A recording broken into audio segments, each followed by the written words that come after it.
Nara was a gentle, soft-spoken woman who had just gotten married. She didn't want too much in life, just a peaceful home filled with love and kindness. She came from a humble background, but she carried big dreams in her heart. Her husband, Zuri, was the love of her life. She believed he would protect her, love her, and stand by her through anything.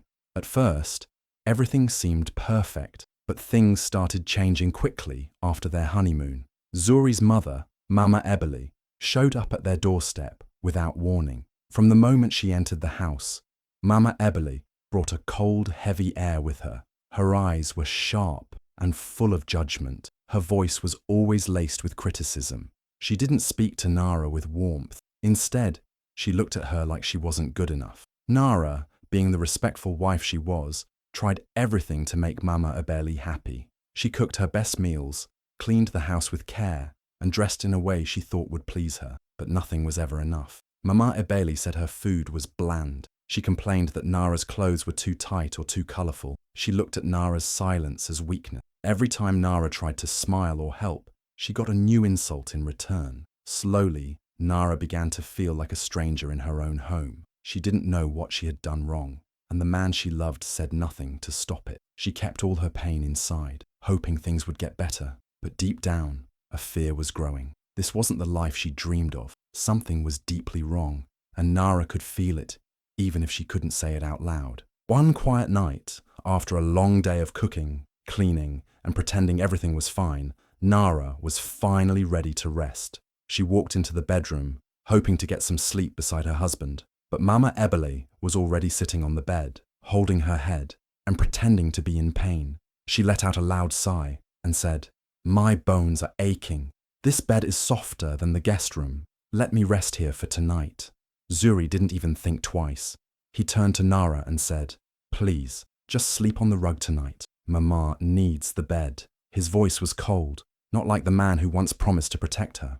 Nara's heart dropped. She looked at him, hoping he would realize how unfair that was, but he didn't. Instead, he turned off the light, leaving her standing there with her pillow in her hands. Nara didn't want to cause any trouble. She didn't want to be seen as disrespectful. So, she quietly laid her pillow and wrapper on the rug beside the bed and lay down, trying to hold back tears. The floor was hard and cold, but the pain in her chest was even worse. Then, something happened that broke her completely. As she lay there in the dark, she heard them. Zuri and Mama Ebele behind the door, laughing like everything was a joke, like her feelings didn't matter. And then came Mama Ebele's words, sharp like a knife. She should be used to sleeping on the floor. She comes from nothing. Nara's heart shattered. Those words cut deep. The woman she was trying so hard to please didn't even see her as human. And Zuri, he laughed too. The man she gave her heart to, the man she trusted, joined in on the mockery. She pulled her wrapper over her face, silently crying into the rug. It wasn't just about the floor anymore. It was the humiliation, the disrespect, the betrayal. This was the first time Nara truly felt alone, even with two people in the house. That night changed something inside her. Something broke. And even though she didn't speak about it, the wound stayed. It was no longer just Mama Ebele being cruel. Zuri had shown her where his loyalty truly was, and it wasn't with his wife.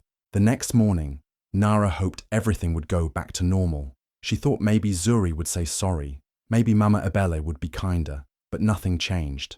That night, again, Mama Ebele sat on their bed and said her back was still hurting. Zuri didn't even look at Nara before saying, "Please, just do it for Mama." And once again, Nara found herself on the cold floor, holding back tears.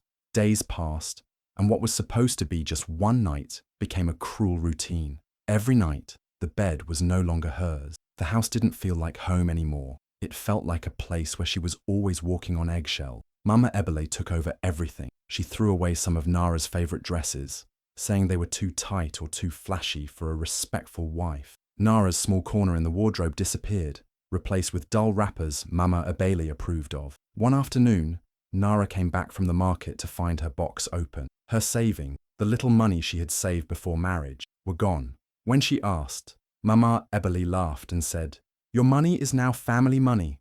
You don't need it." Zuri stood beside his mother and said nothing. His silence hurt more than any word. And when Nara tried to speak up, to explain how wrong it felt, Zuri's face turned cold. "You're making my mother uncomfortable," he snapped. "You're the one being disrespectful." Nara felt like a stranger in her own home. The man she married was slipping away, and Mama Ebele's shadow covered every part of her life. She started to wonder if she had made a mistake. But then, one evening, she overheard something that explained everything. Mama Ebele was on the phone, whispering to someone, but Nara heard her clearly. "I told Zuri to marry someone from our tribe. He disobeyed me. That girl doesn't belong here. She's a mistake." Nara froze. Her heart pounded. So that was it? All this pain, all this hatred, just because she wasn't from the same tribe. Zuri had never told her that. He had gone against his mother's wishes to marry her, but now he was punishing her for it by letting his mother do whatever she wanted. Nara sat on the edge of the bed that wasn't even hers anymore, her eyes full of silent tears. Everything started making sense. Mama Ebele was never going to accept her. Zuri was never going to defend her. She was fighting alone. But deep inside, something in Nara began to shift. The pain was still there, but now it was mixing with something new, a quiet strength, a voice inside her whispering, "You don't deserve this. This is not love." Something had broken, yes, but something else was waking up, and that would change everything. One hot afternoon, while Nara was washing clothes outside, a knock came at the gate. She wiped her hands and walked slowly to open it. There stood an older woman, wearing a tired but kind smile. "I'm Auntie Loma," she said softly, "Ebele's sister." Nara blinked in surprise. Zuri had never mentioned his mother had a sister. Auntie Loma carried a small bag and looked like someone who had travelled far. Mama Ebele wasn't happy to see her. Her face turned stiff and cold. "What are you doing here?" she asked sharply. Auntie Loma simply smiled and said, "I came to see my family. Is that a crime?" During her visit, Auntie Loma quietly observed everything. She noticed how Nara was the one doing all the work. She saw how Zuri barely looked at his wife, and how Mama Ebele spoke down to her like a servant, but she said nothing, at least not in front of everyone. Later that evening, when Nara went to the backyard to fetch water, Auntie Loma followed. She touched Nara's arm gently and said, "You remind me of myself when I was young. Quiet, obedient, always trying to please others who never saw my worth." Nara looked at her, surprised, eyes already watering. "But you don't have to let them erase who you are," Auntie Loma whispered. Then she pulled a small leather journal from her bag. "This helped me survive. Maybe it will help you too." That night, when everyone was asleep, Nara opened the journal under her blanket with a small torchlight.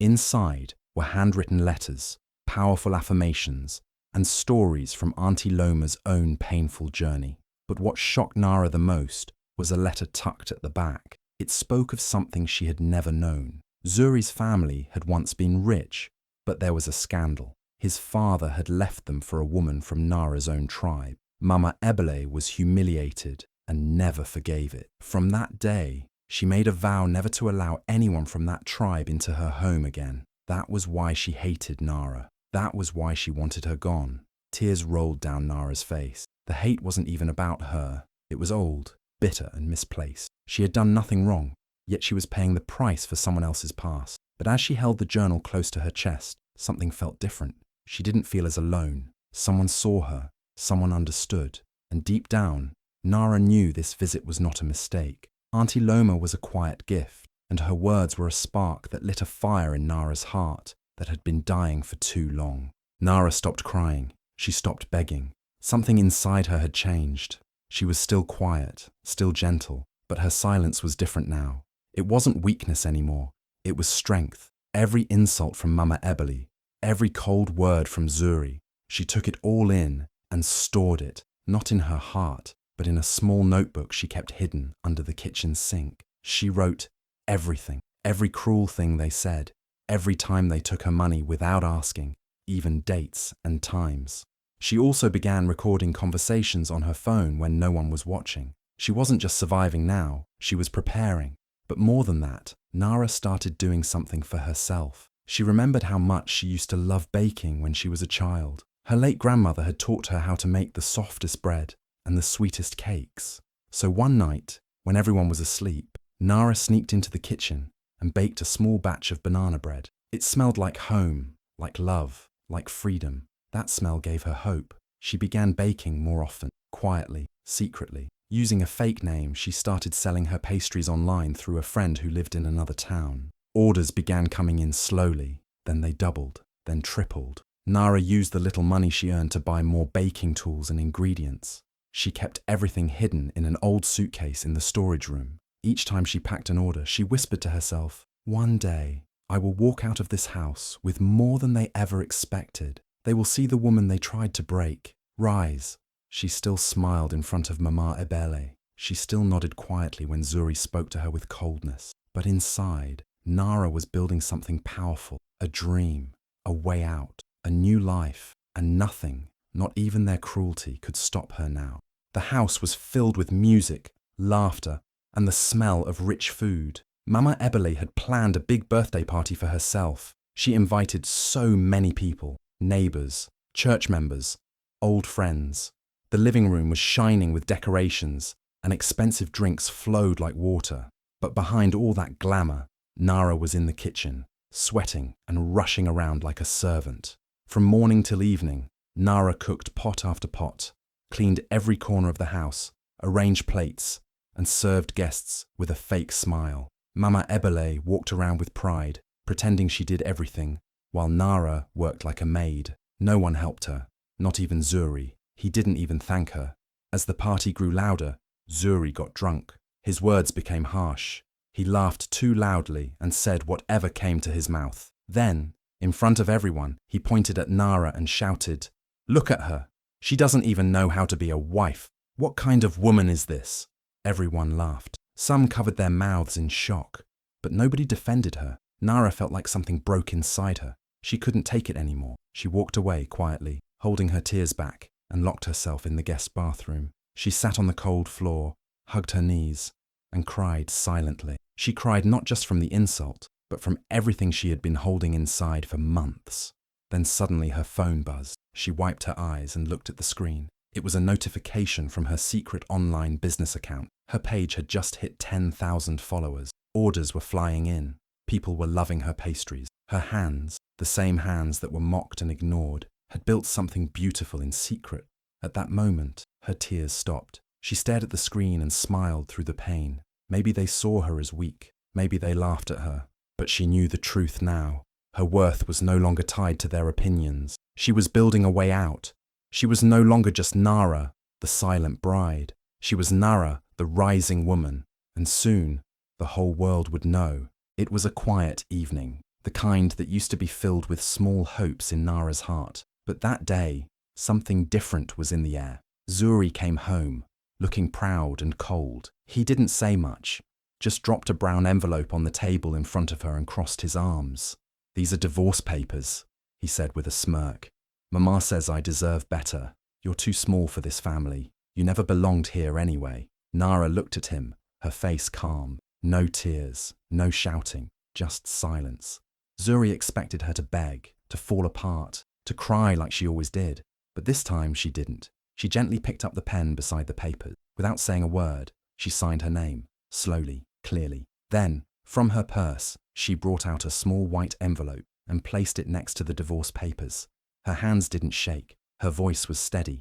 "You'll need this more than I will," she said, then stood up and walked away toward the bedroom. Zuri, confused and curious, opened the envelope. Inside, he found screenshots, many of them, photos of bank transactions made in Nara's name without her permission, proof that he had been using her identity to commit financial fraud. There were also pictures of a second phone he had kept hidden, messages from another woman, and voice recordings of him mocking and insulting Nara, calling her useless, all while pretending to the world that she was his beloved wife. Zuri's smirk disappeared.